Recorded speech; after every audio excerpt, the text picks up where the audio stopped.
consider this a warning.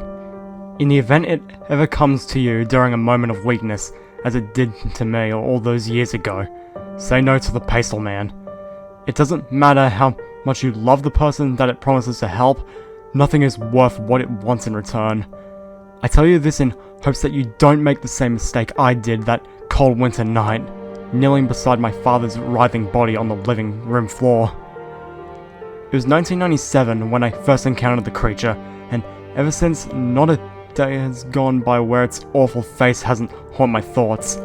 I was a teenager then, but I looked at the evening as the night my childhood died, corrupted and violated by a callous hellbeast with pale blue skin. Even though it happened years ago, I still remember the events of that fateful first encounter vividly. I could tell you what my father and I were wearing, the toppings on the pizza we were eating, even the score of the football game playing on the TV.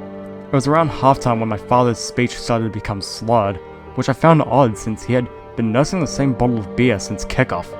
Stranger even, I had seen him drink a six-pack to himself in the past without even appearing tipsy, so I was having trouble understanding how a single drink could have such an effect on him. I realized it wasn't the alcohol when half of his body went limp and he slid off the couch. I asked him if he was alright, but his words had now become incomprehensible. I grabbed the phone off the coffee table and dialed 911. 911, what's your emergency? I think my dad's having a stroke! The thought had only crossed my mind a second before the operator answered the phone. Okay, we have your address. An ambulance is on its way. It should be there soon. Is he conscious? Yes, he is, but I can't understand him. Nonsensical jumbled sounds were rambling out of my father's mouth. I was afraid. He was all I had. My mother passed away when I was a baby, so I never got the chance to know her, but my dad was always there for me. Doing the job of two parents, if I lost him, then I would be alone. That's normal with strokes. It's good that he's awake. And I didn't hear the rest because that's when I dropped the phone. I was having one of those moments where everything faded into the background while my world felt silent. The football game was playing on the television, the operator giving me instructions over the phone. Even the sound of my father's voice as he wailed in agony on the carpet became white noise, dissolving into the air as I lost all awareness of my surroundings. All of my attention and focus was now on one thing, the horrible abomination that was standing in my kitchen, watching my father and I with a twisted smile across its disgusting face. Its head narrowly missed scraping against our kitchen's 9-foot ceiling as it shifted from side to side, fidgeting with anticipation like a giddy child in class on the last day of school, waiting for that final bell to signal summer vacation. The pastel blue skin that covered its entire body, from the creature's head all the way down to its feet. Its horrible grimy feet looked weathered and wrinkled like leather that had been left out in the sun for days. Hanging off its long, lanky frame was a plain brown satchel with black stitching. It lightly caressed the strap of its pouch with a long finger, while it looked on with an eager expression on its face. At first thought I had gone mad from the sight of seeing my father having a stroke, but the closer the monstrosity slinked towards us, the more I realized it was no hallucination. It ducked its head under the light fixture in the living room and stepped a spindly leg over the couch, though the monstrous freak of nature was clearly bipedal. It had moved down to all fours and appeared to be stalking us like some wild animal hunting its prey. I shouldn't have been terrified, but the horrible smile on its god-awful face made me feel more anger towards the thing than fear. It was as if it was taking pleasure in my father's misery. Closer still it crept, and I grabbed my father's hand out of desperation in some veiled attempt to protect him. The creature stopped its face mere inches from mine before shifting its attention down to my father. I can save him, if you'd like. I was taken back. I had prepared for the terrible thing that to take a chunk of flesh out of my neck with its teeth, or slash me across the face with its black crusty nails. But speaking to me was the last thing I expected. He's dying, but I can save him, if you like. I sat there, mouth agape, cradling my father's head in my arm, and staring into the two pink bulbous eyes that took up more than a third of the foul thing's face. I remember thinking that they reminded me of Easter eggs, a bizarre connection for my mind to make given the situation. It stood back up on 2 feet, and once again I was reminded just how imposing the creature really was. It told me its name, which I dare not to repeat because it also explained that speaking it is the best way to summon the beast. For the remainder of my story, I will refer to this entity as the Pastel Man. Just a name I came up with due to the pigment of its skin and the light shade of pink that was the color of its eyes. That, and for some reason giving the creature a silly name, always helped to make me feel less afraid of it. Not much less, though. Finally, my mind had recovered enough from shock to allow me to stutter out a few words. What do you mean you could save him? What I do is make deals, young man. Its voice was surprisingly angelic, like 1,000 choirs all singing in unison. If one were to close their eyes while the creature spoke to them, they might imagine they were listening to a seraph, not the hideous monster that was sporting a depraved grin in my living room. However, its extraordinary voice only managed to make me feel more uneasy. It wasn't right that something so beautiful would belong to such a repulsive creature. The Pastel Man gestured to its satchel. I have the ability to save your father's life, but you have to agree to a deal with me. What kind of a deal? Everything happens for a reason, even death. Its mischievous smile widened just a bit as if the creature was getting to the punchline of a joke. It's true that I can save your father's life, but someone must die in his place. One shall die, so another may live. That's the deal. I clutched my chest. Not you. What would be the point? No, I'm giving you the option to choose the person who will be replacing your father this evening. I was stunned by what I was hearing. Are you... Death? The Pastel Man threw its head back and let out a terrible howl. It was only later that I would come to realize that was how the wretched thing laughed. No, I'm certainly not the Grim Reaper, although you aren't the first person to ask me that. I'm not the devil either, nor do I work for him. Let's just say I'm an independent contractor, shall we? Two tiny holes that lied on the center of its face in the absence of a nose flared in satisfaction of its explanation. I can choose anyone? Well, not anyone. That wouldn't be very fun, would it? I could see a row of shark-like teeth hiding in its mouth as it separated its lips to speak. Your father's replacement must be someone else in your life. I'm not a murderer. My voice was tiny. It barely escaped my mouth. I looked back down to my father. He had lost consciousness, and his skin was becoming pale. You don't have to murder anyone, young man. The sly creature was moving into its final pitch. All you have to do is tell me who it is you want dead, and I will do the rest. Surely there must be someone you wouldn't mind out of your life? A teacher? An ex-girlfriend? A rival at school, perhaps? There was. I had fantasized about it many times, but never in my wildest dreams would I ever acted on it. Everyone has that person in their life who is toxic.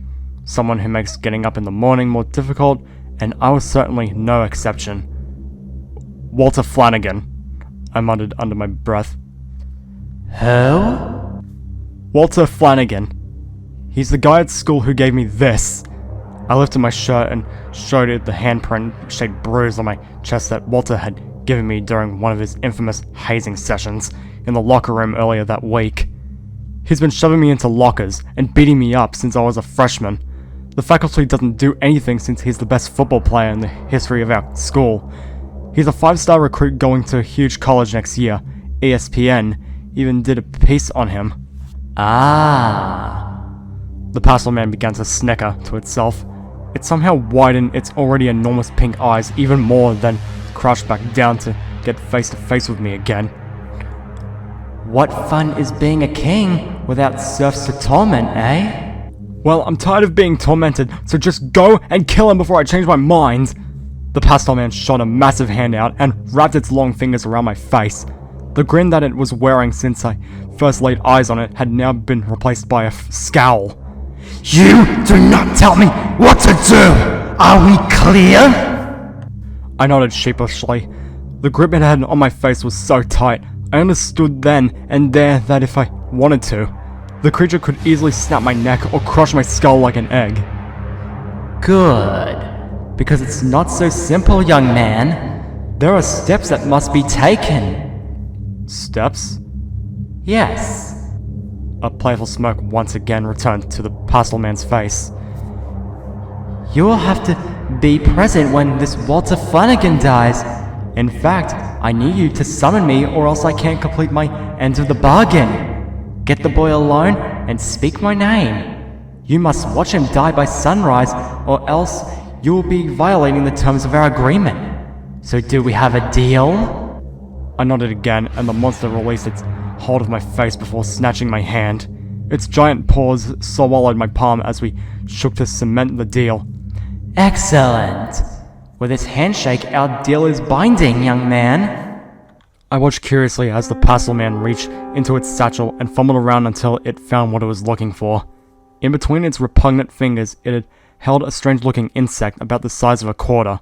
The bug buzzed its wings in an attempt to flutter away, but could not escape the Pastel Man's grasp. With its other hand, it pushed down my father's jaw in order to open his mouth. What are you doing? I asked, but the Pastel Man didn't answer. It then violently stuffed the insect in my father's mouth, jamming it down his esophagus with his filthy fingers. The Pastel Man rose once more to its feet. There, the deed is done. Your father will recover in full. Now it's your turn.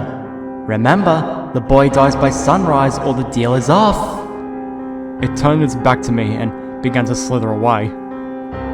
What if I change my mind? I asked. The creature stopped almost mid-stride and twisted around. Again, its smile had been supplanted by an awful sneer. I felt even less safe than when it was holding my face in a vice grip earlier. Your father's health has already been restored, so someone must replace him. One must die so another shall live. That was the deal.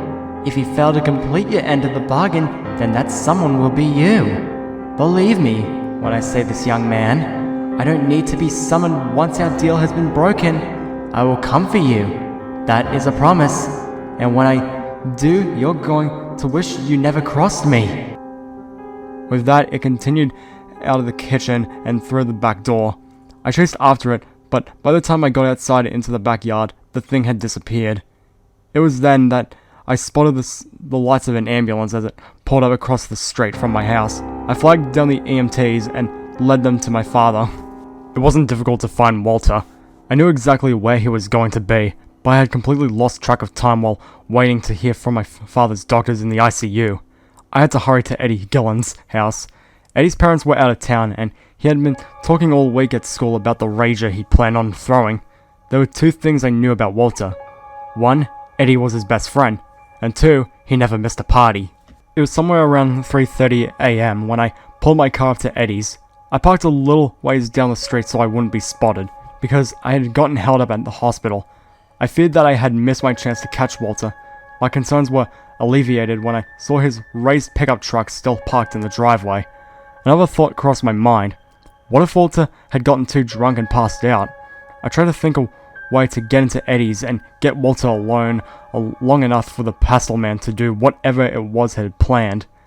Luckily for me, it wasn't too long before Walter stumbled out of Eddie's front door and climbed into his truck. I let out a sigh, having just escaped a potentially challenging problem. He pulled out and I followed behind, staying far enough away so that I wouldn't tip him off. He was drunk. Even from the distance I was tailing him, I could see his truck swerving in and out of its lane. The Pastel Man's otherworldly voice played itself over and over like a heavenly broken record in my mind. You must watch him die by sunrise. I wondered if I even had the courage to summon the creature again. Seeing it once that night was traumatic enough. Could I really handle looking into its horrible face for a second time? And what about Walter? Even though he was a huge ass, he didn't deserve to die, and certainly not at the hands of that thing. It'll kill you if you don't let it kill him. Just remember, you're doing this for Dad. I'm not sure if it was the little angel on my shoulder or the little devil that was whispering in my ear. I looked out my driver's side window. A pink ribbon lined the horizon, the very first signs of sunlight making its presence known in the dark evening sky. In a couple of hours, morning would arrive, and I would be too late to complete my end of the bargain.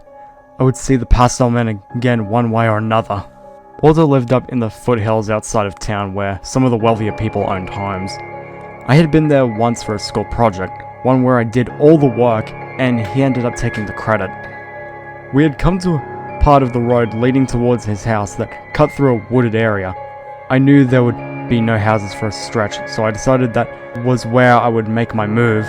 I sped up until I was tailgating the truck, then started flashing my brights and honking my horn. I was prepared to rear-end him in order to get him to stop driving, but it didn't even take that to get the job done. He must have been panicking. His truck started to swerve violently across the street before running off-road, sideswiping a tree and coming to a complete stop. I pulled up behind him and then hesitated for a moment. A glimpse of the creature grin flashed through my mind, causing me to shudder. I got out of my car, but left the engine running and my headlights on. "Hey, Walter!" I shouted. Walter's door jerked open and he jumped out of the truck to the ground below. "Sean the shithead?" He was confused, but clearly annoyed. Sean the shithead was my nickname he had affectionately given me on my second week of school.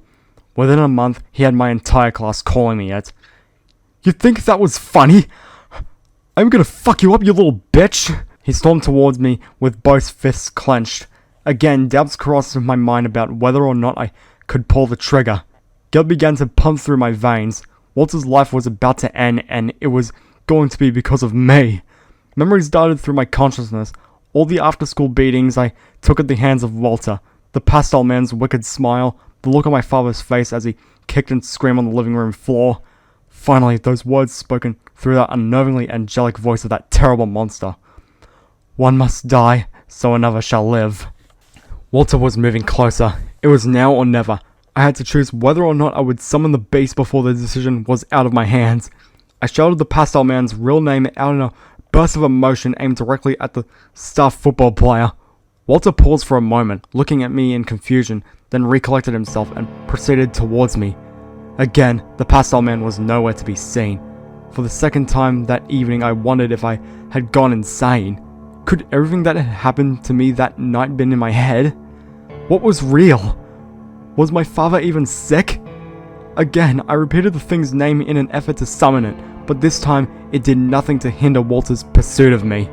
He violently shoved me against the hood of my car, grabbed hold of my shirt collar and spun me around.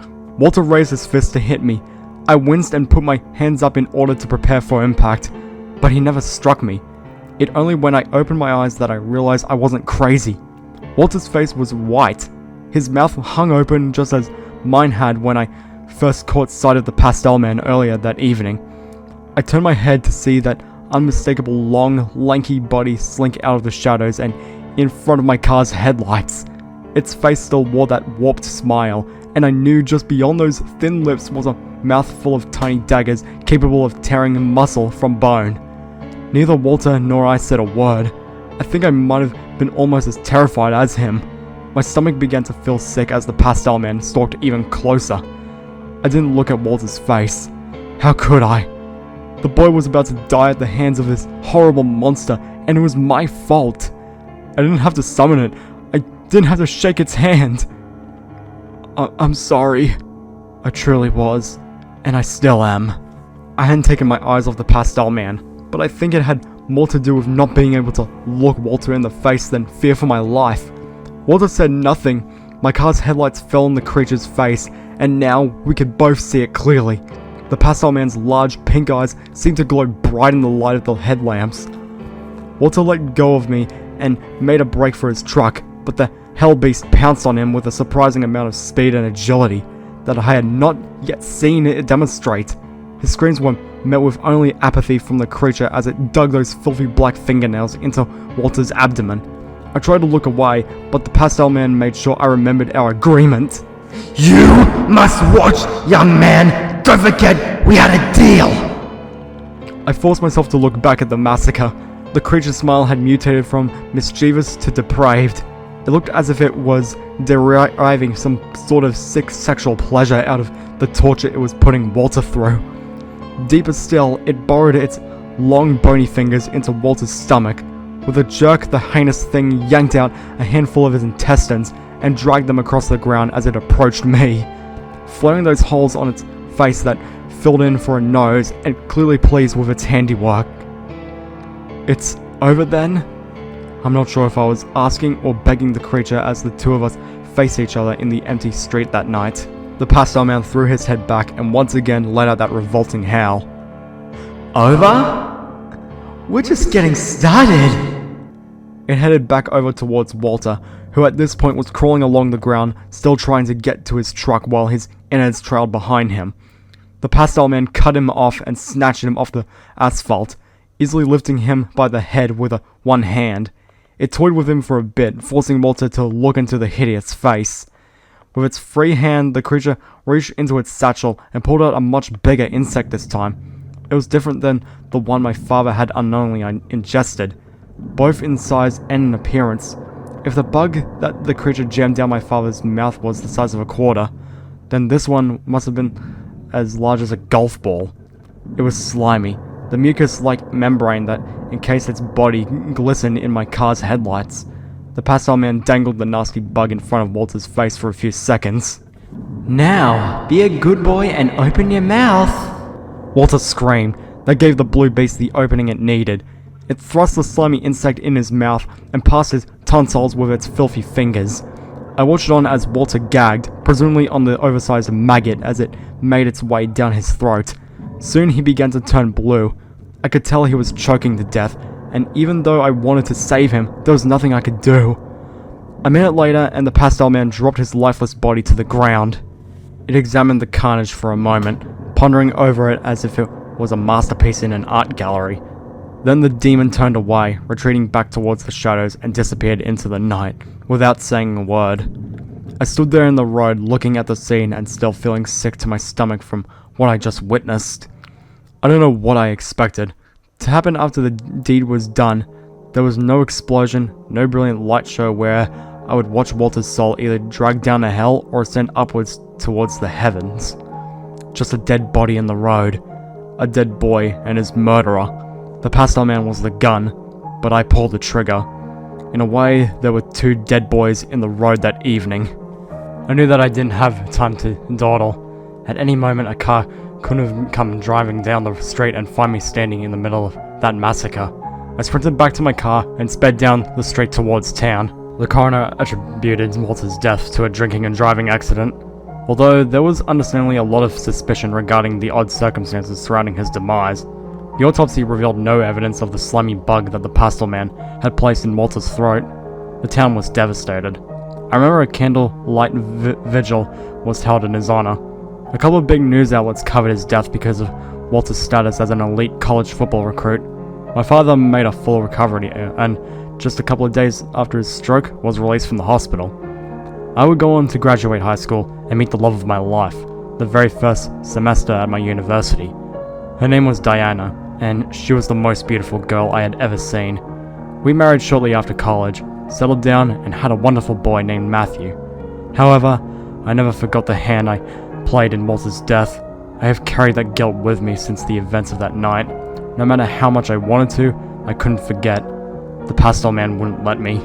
It must have seen me as an easy patsy, because the creature has come to me again and again every time a loved one has been on the brink of death, offering me the same deal I accepted that first shameful night. Though the creature had been persistent in its pursuit of bloodlust, the image of Walter's gruesome death never left my mind and gave me the strength to say no to its propositions. Even years later, on the eve of my father's passing, I was able to refuse its proposal when the Pastel Man visited me in his hospital room. I've been cursed to have my soul tested till the day that I die by the Pastel Man, a test that for years I was able to persevere through, until one evening where my life began crumbling down, and once more the creature took advantage of me in a moment of weakness. Diana and Matthew were on their way back from the airport after visiting my in-laws. I was swamped at work and had to pull an all-nighter in order to finish a project by its deadline, so my wife hailed a taxi rather than ask me to pick them up. It was around midnight and I was alone in the office when I got a call from the police department. They told me a drunk driver had collided with their cab on the highway coming back from the airport. My wife and the cabbie were killed on impact, and my son was in critical condition. I sat there at my desk, unable to move or formulate a coherent thought. It was then that I realized I wasn't by myself in the office anymore. Perched atop my boss's desk was the Pastel Man, that abhorrent smile still painted across its nasty wrinkled face. It didn't need to make an offer. This, I believe, the creature already knew. Can you save them? I asked. Yes and no. What do you mean? Just spit it out! The Pastel Man's smoke disappeared, and I could tell that it was not pleased with my tone of voice. Memories of the vice grip it had on my face the last time I demanded something from the creature bled into my consciousness. Perhaps it realized I was past the point of threats because instead of lunging at me, as the creature had done in the past, it decided to clarify its cryptic response. I cannot pull someone back from death's clutches, only save them before it gets hold of them. Your wife is dead. Now make your peace with that. Your son's life, on the other hand, can be salvaged. For a price, of course. I racked my mind. I couldn't think of a single person in my life who deserved to die at the hands of that pale blue monstrosity. Even someone as awful as Walter didn't deserve the gruesome fate he received that night due to my poor decision. But my son was all I had now, and he didn't deserve to die either.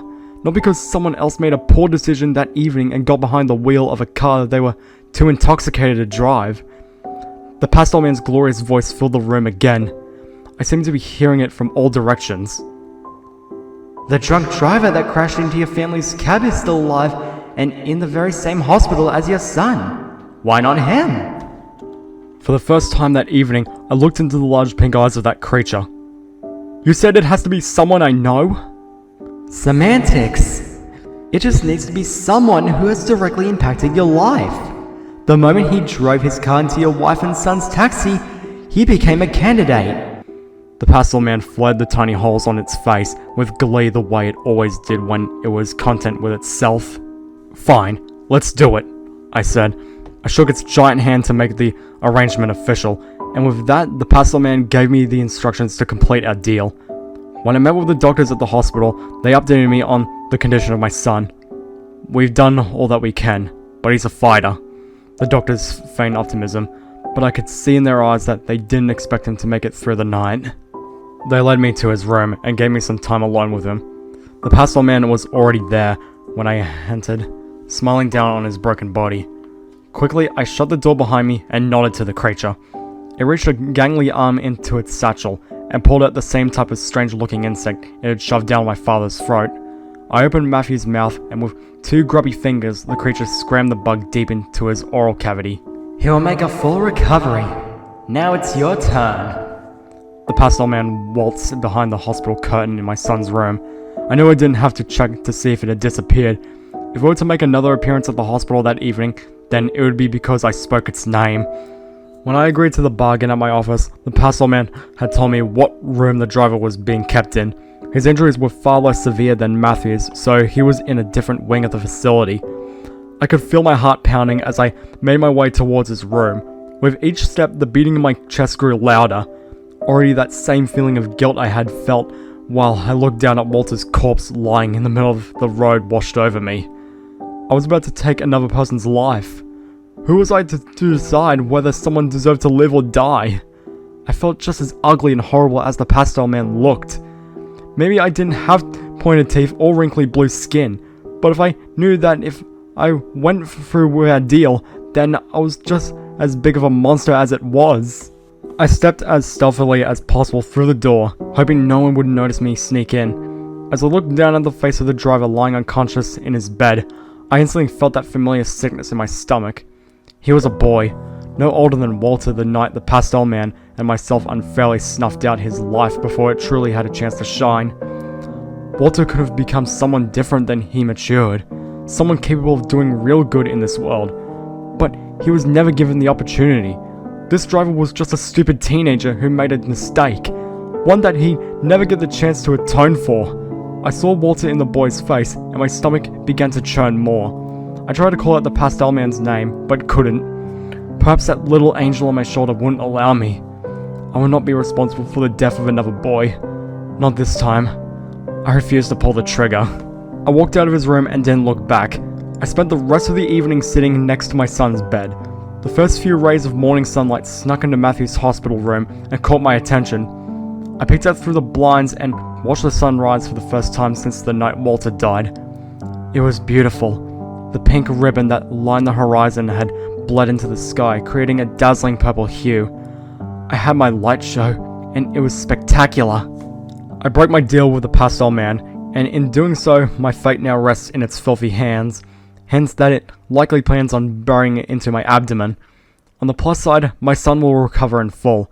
It'll be hard for him growing up without his parents, but he's always been close with his aunt.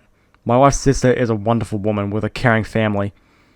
She's his legal godmother and promised us the day he was born that she would always be there for him.